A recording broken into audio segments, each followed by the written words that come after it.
Martin Scorsese's gangster film The Irishman is set to be released on Netflix on the 27th of this month. It's been doing the rounds in select cinemas, and if you're lucky like I was, you'll have managed to snap an opportunity to have already seen the film. The Irishman is a landmark film. Aside from the obvious selling point of it being a crime film that stars Robert De Niro, Al Pacino and Joe Pesci for the first time in the same film, The Irishman is not simply a retread of familiar ground for Scorsese and the actors. Instead, new things are tackled by the filmmakers that they have not tried before, and in doing so, rather than end up with a remake of Goodfellas, Scorsese has created a picture that will dazzle and excite you, but also make you ponder and leave you with a melancholy feeling. The film is very much its own thing, but it goes without saying that while you watch it, you are reminded of other movies. Here are 3 films that The Irishman reminded me of, and if you like these films, I think you're likely to have similar feelings about The Irishman. Number 1. Once Upon a Time in America. This is a very long gangster film starring Robert De Niro, in which he plays an old man who through flashbacks faces up to his violent past and his morality in a picture spanning decades. You can copy that synopsis and use it for The Irishman, and it still works. The links between the 2 films are obvious, and as such they share a special connection. It's not often you get a gangster film where instead of going out in a blaze of glory or ending up in prison, the mobsters grow old and grow consciences and look back on their lives.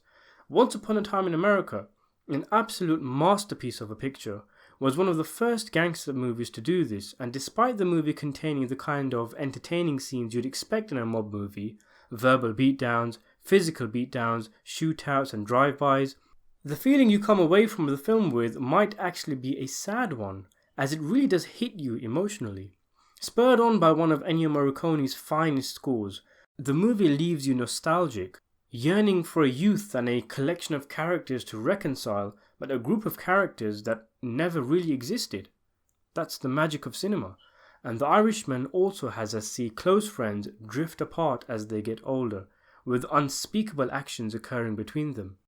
When there's one man left standing, or hobbling onto a cane to be more precise, he's left with the immense weight and burden of a life full of regret. Number 2.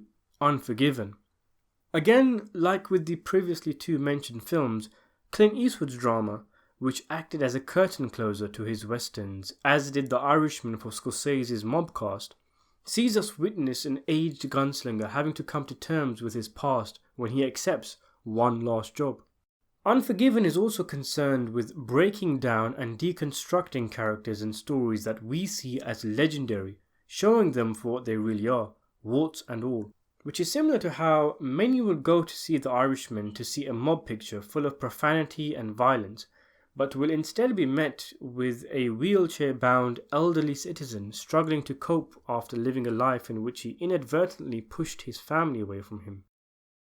Number 3. White Heat.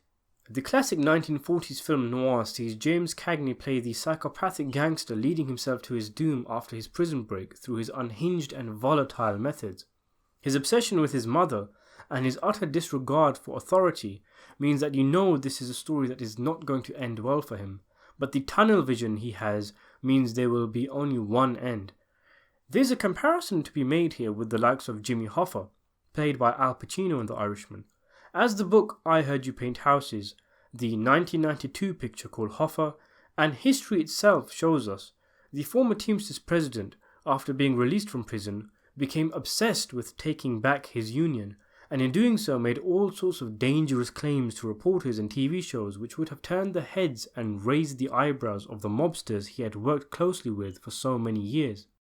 This is dialed up to 11 in The Irishman, with Pacino's boisterous and larger-than-life Hoffa screaming and shouting all over the place, making threats left, right and centre. You think to yourself, as the viewer, as does De Niro's Frank Sheeran, that he really does need to calm down, deflate his ego and relax, otherwise there will be problems for him. But he just doesn't see it.